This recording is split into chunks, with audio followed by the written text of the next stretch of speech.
Okay, let's get started. So I'm Lenny Teytelman. I'm one of the co-founders of Protocols.io, and it's my pleasure to run today's Intro to Protocols.io webinar. Before we jump in, just a few householding items. As I said, we are recording this. And we will be sending you a link to the slides and a link to the video of the recording. If you need closed captioning, at the bottom of the Zoom panel, you should be able to turn that on. And we will have Q&A at the end. There are many of us on the webinar, so please add your questions to the Q&A using the Q&A button next to the closed captioning.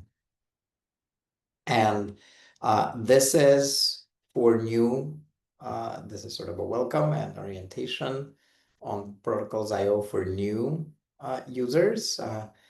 If you're advanced, or specifically if you're academic and are interested in publishing your protocols, we do have other monthly webinars. There is the more advanced one, and for academics, there's specifically getting credit and recognition for your method development. So this webinar that we're running today is more general. It's both for academic and industry users, Introduction to Protocols.io. You don't have to wait. You don't have to wait for our webinars. If you have a question or just want a little bit more understanding of some particular functionality on Protocols.io and don't want to wait for a webinar, you can request a one-on-one demo using this link. And we do also have a fantastic help center with many tutorials and quick answers to questions you may have. So we won't be able to cover everything on Protocols.io today. It's just an introduction, but we do have many other resources. Great, and with that, let's jump in.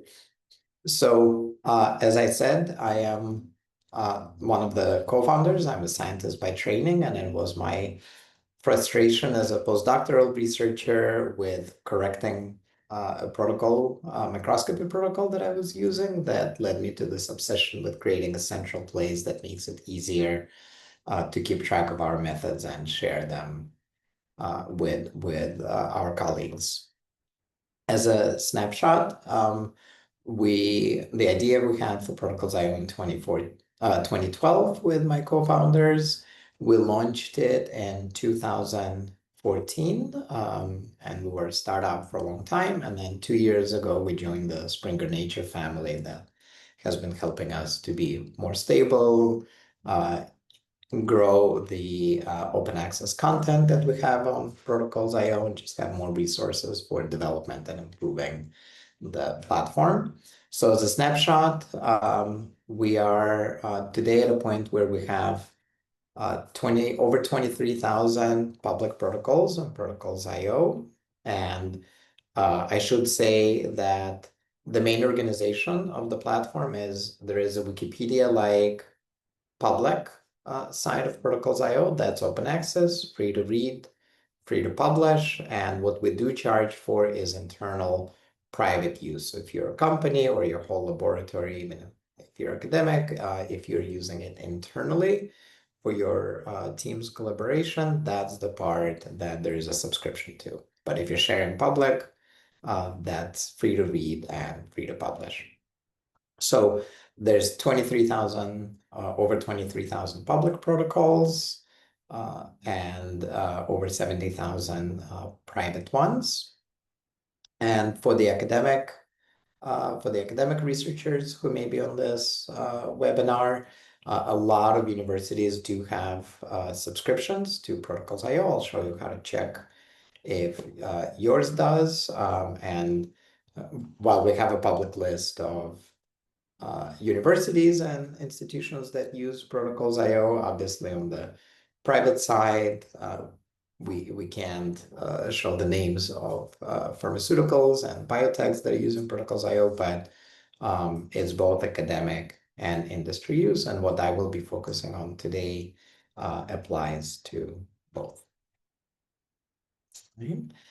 And the mission is pretty straightforward of the company. As I said, based on my postdoc experience, it is to make it easy to share the method details as we do our work, and if you're academic, to help you share and get credit for your methods. And I already mentioned that there is two different sides to protocols IO.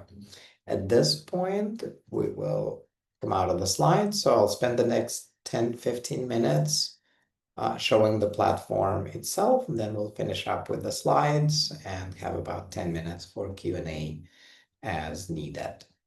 So if you come to Protocols.io, you can create a free account. You can test all of this functionality. As I said, you can share unlimited public protocols as needed.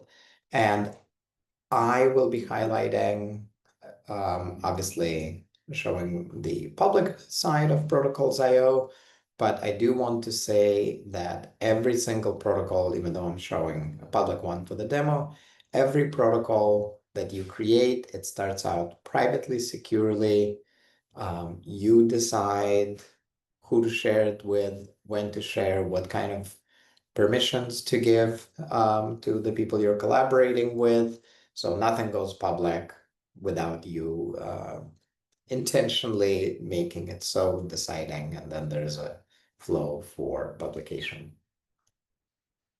But if you're a company or you're using Protocols IO early in the research cycle, it's very secure and obviously confidential, and you decide who and when to share.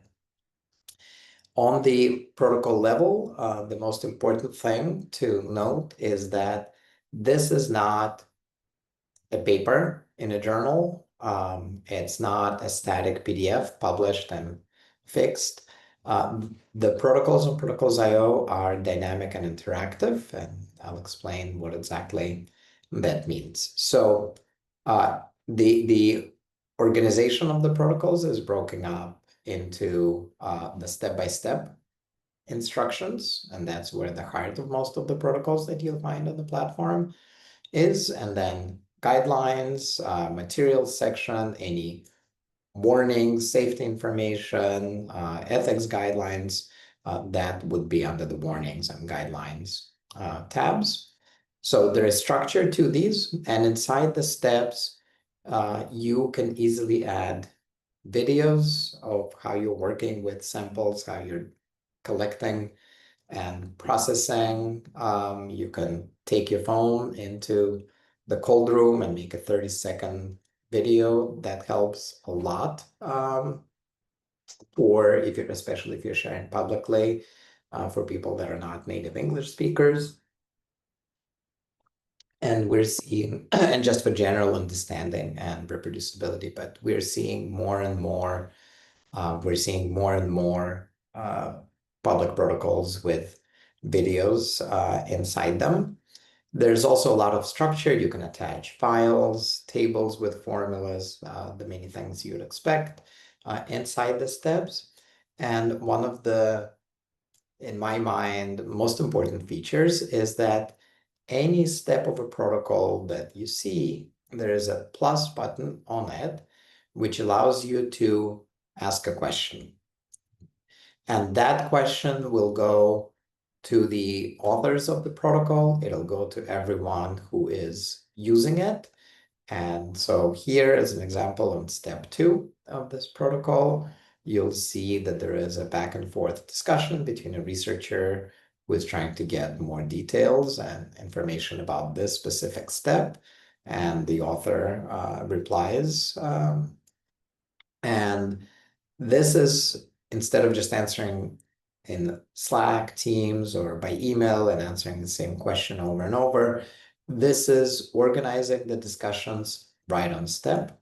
If this is a private protocol, the discussions are private, so only the people with access to the protocol will see it. On public protocols, you have the option of asking publicly or privately. But as these conversations happen, you can see in this protocol, there's 50 different comments. You're sort of building up an FAQ directly on the protocol itself.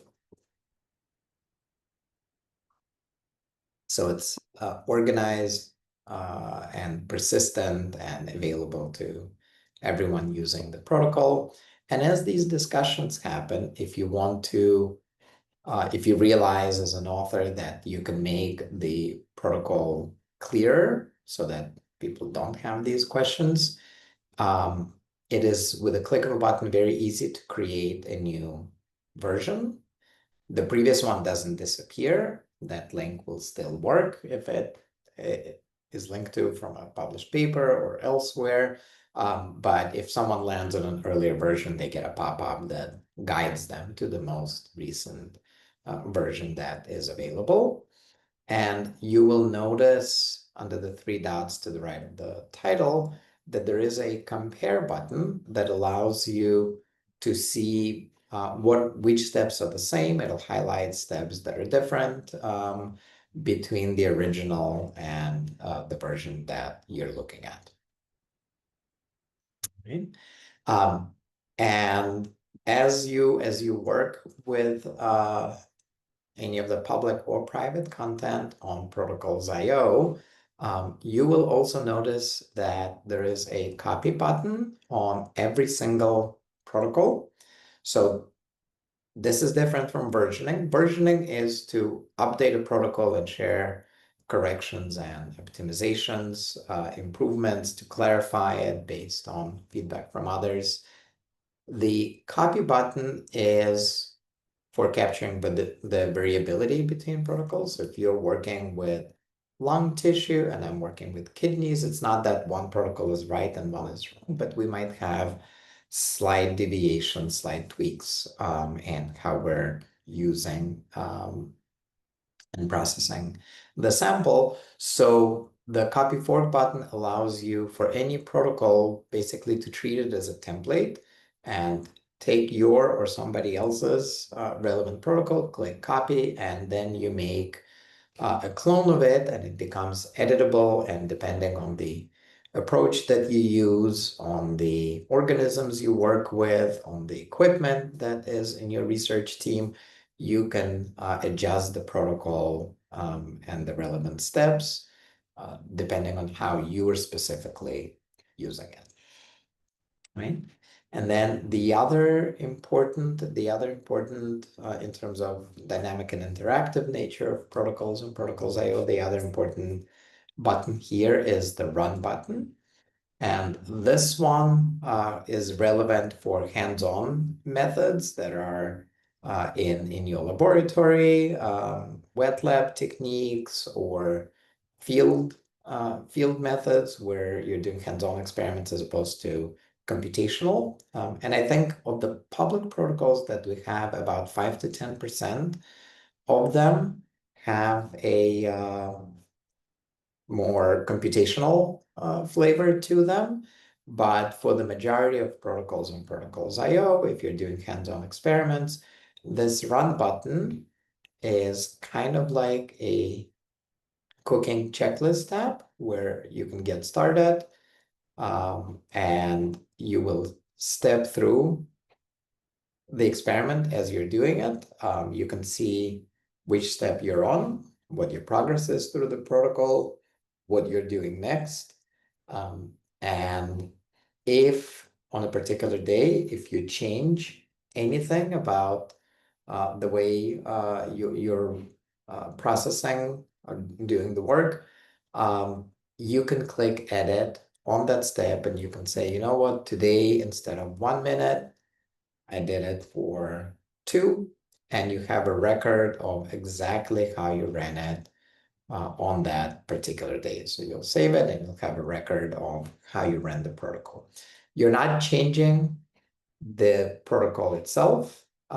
You are changing the record of how you perform the experiment on that particular day. So uh, you can be on your iPad or Samsung tablet in the Fume hood, starting a timer, running through the protocol, and you have a record, kind of like an electronic lab notebook record of how you perform the experiment on that particular day. When you save it and finish it, you can export it to your lab notebook electronically or print it out, put it into your physical lab notebook, or just keep it on Protocols.io so you can come back to it 3 months later with a record of exactly how you did the experiment on that particular day. And next, I want to highlight once you create an account where you actually end up on Protocols.io. So when you sign in for the first time, as many of you have done, you will land in the workspace that you've created. And that's the spot where you can collaborate with others or just organize the protocols privately for yourself. In a lot of cases, a whole company has several workspaces, or if it's a small biotech, you have a single workspace for everyone. And it's a little bit like a file manager where you can create folders, subfolders, and organize protocols by project. And it's very easy to share with all of your teammates the protocols in one central place. Before you've adopted Protocols.io as a team, if you're new to the platform, as most of the people in this webinar are, if you're new, you're likely to have protocols that you've created elsewhere, maybe in Microsoft Word, Google Docs, maybe it's a PDF floating around. And so the first step is actually getting them into Protocols.io. And you'll notice that one thing that you can do very quickly is just drag and drop different files. So it's not just protocols that you create with the new button, but for existing protocols, Excel spreadsheet, PDF, you can drag and drop it into the right folder in your workspace. And then it's already kind of like Dropbox in one central place. Of course, that doesn't take advantage of all of that functionality that I just showed 2 minutes ago in terms of running and interacting with the protocol. So to convert it into Protocols.io format, actually, if you click on it, you will see on the right-hand side that we now have an AI-assisted converter that does a pretty good job of parsing through and figuring out what should go in the guidelines, into materials, what should be converted into steps. It's not 100%, so you should review it for accuracy after you use it, but you can take 10 protocols that your team uses, drop them into a folder, and then on each one click convert, and it will run in the background and create a Protocols.io version of it that you can then check and use with all of the features of Protocols.io. We don't have the time to go into all of the editor functionality, but just as a glimpse, you'll notice that there is a history of all of the changes.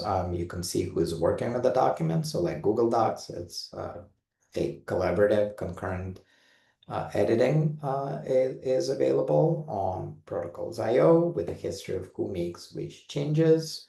And there are a lot of structured components like timers and other things that you can add right into the steps, formulas, etc. So that's more for an advanced webinar, but there is a lot of work that has gone into making it a really good editor that makes it easy to capture the specific details that you or your colleagues need to replicate and get the same results and run the same method. I want to skip back to the slides. We can go back. We can go back to the live demo in the Q&A if we have specific questions. But in terms of the motivation for Protocols IO. It wasn't just my experience, but I do want to say that the challenge with protocol sharing is something that's very common across different fields. I have a long list of scientists and researchers complaining on Twitter, on Blue Sky, on LinkedIn about the difficulty in finding details of how work was performed in a paper that they're reading. This one on the left is from a biologist. In the middle is one from a physicist who is saying, I'm reading a paper and it says in the method section, devices were fabricated as previously described. That paper says previously described, previously described. And the original paper just says devices were fabricated with conventional methods. And this is a well-known challenge with how we as scientists publish our method sections, our research papers, and why it's good to include more detail. But I also want to highlight that, not just anecdotally on social media, but in a more quantifiable way, there was a pretty big effort in cancer biology specifically to repeat independently key experiments from papers and I think 53 papers in top journals. And this was an effort of the company's Science Exchange and the nonprofit Center for Open Science. And there was a lot of attention to this back in 2017 when the first results came out, and a science journalist in The Atlantic, Ed Young, he wrote, the hardest part by far was figuring out exactly what the original labs actually did. Science papers should theoretically have the exact recipes for repeating the experiments, but often they're incomplete, missing out important steps, details, or ingredients. In some cases, the recipes are not described at all. Researchers simply cite an earlier study that used a similar technique. And this is, of course, what we saw on the previous slide with the complaints in social media. And then in the summary on the Center for Open Science page, in the summary for this project, they said that of all of those 53 papers, 193 experiments, 0% of them had the fully detailed protocols that you would need to replicate and reproduce the work. And that's, we're not going to go through all of the slides. That's a challenge that continues to this day. But one of the important things to highlight about this cancer biology project is that it wasn't just the published papers, but when the researchers got in touch with the academic labs that did the work, those labs had a hard time finding the exact protocol because a student graduated, postdoc moved on, or if the person is there, it's been many years, they have tons of pages of their lab notebook and I'm not sure which version of the protocol that they used. So it's a challenge. The reproducibility is a challenge, both in the way we publish as researchers in journals, and it's a challenge internally in our own teams. And that's why there's two sides to Protocols IO for improving the internal reproducibility before you're ready to share publicly, and for improving how we publish our research papers and how reproducible they are. And so we're not going to go through these slides, just summarize the live data that the live demo that I showed in terms of functionality, but I did want to say that since we launched in 2014, there's been growing recognition of the importance of methods, and there are now actually not 500 plus, but 1,000 plus journals from all different publishers. We are a central repository, a main central repository that many publishers recommend when you're submitting a paper in the author guidelines and encourage you to make your research paper more reproducible by adding a link to the detailed protocol on Protocols IO in your method sections. There are more and more funders, more and more bodies that are advocating for sharing methods. Many funders are now explicitly expecting, just like code and data to be shared, they're explicitly expecting protocols to be shared, and often are encouraging the grantees to use protocols IO. And if you're wondering in terms of academic institutions, let's go back to the live demo. If you're wondering whether your organization has a site license from Protocols IO itself, if you go in the footer, if you go to the For Institutions page, scroll down a little bit, there is a panel to check if your organization has premium. Right? So you can scroll through, you can see what are the universities and funders that have a premium site license for Protocols IO. And if you're a member of these organizations, then not only can you use it unlimited for public sharing, you can use it unlimited for private collaboration. And in many instances, you will also notice that not only can you use our automatic importer, but if your organization has a site license, you'll notice that you can for free actually send protocols to us if you have any existing ones, and we will import it. So you can drag and drop your protocol. You'll have a code if you're part of a site license that you enter here, and then it's free. We'll import it. Someone with a science background puts it in, another editor checks it, and then we eventually transfer it over to you for review and using either for publishing or in the private mode. All right. And before we go into the Q&A, I just wanted to highlight that there's a number of us that are running on Protocols IO, running the webinars, doing these presentations. And if you have a moment, there is a link. I'm going to put it into Zoom in the chat. So if you have a moment and can give us feedback on the webinars that you attend, that greatly helps us to improve them and make sure that we're covering the information that you need.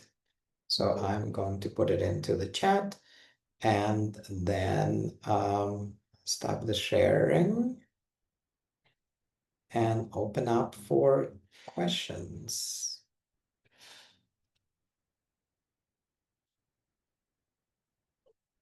All right, I think we have already a couple of questions, so let's jump in.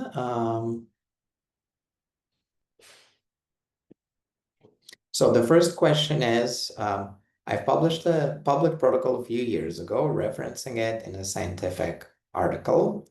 I've subsequently discovered that there are a couple of errors in one file of the public version of the protocol.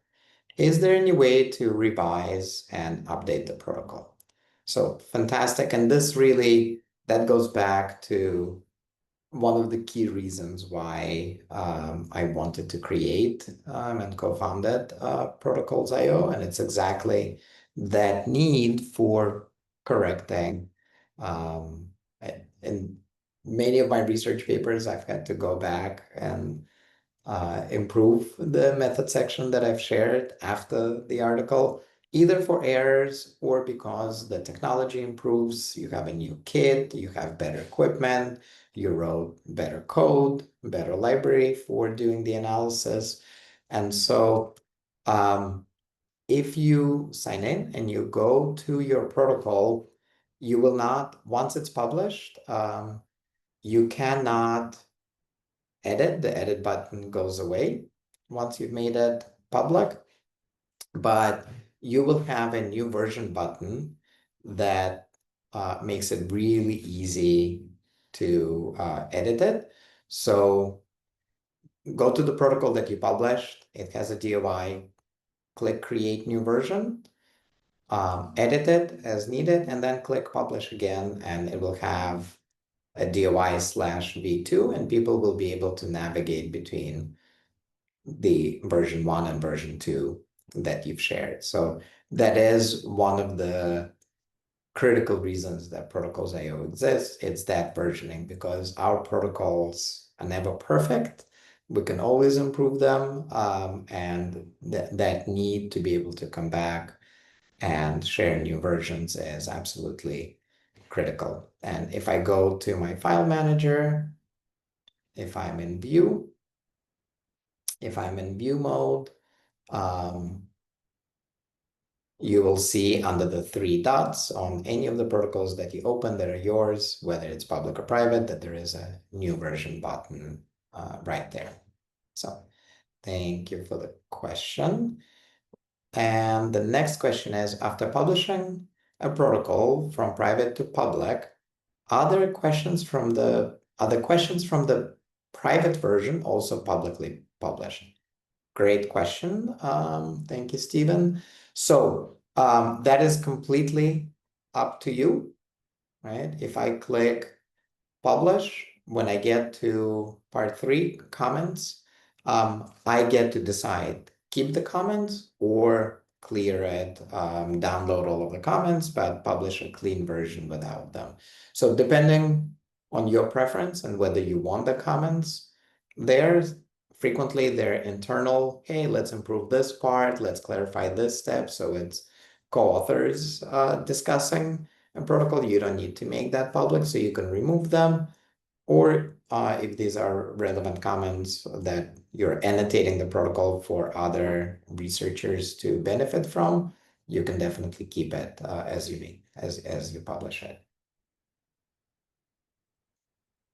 Next question is, could a user schedule a live demo with Protocols IO support? Hands-on training would be very helpful, and curious if this is included in our institutional subscription. Yes.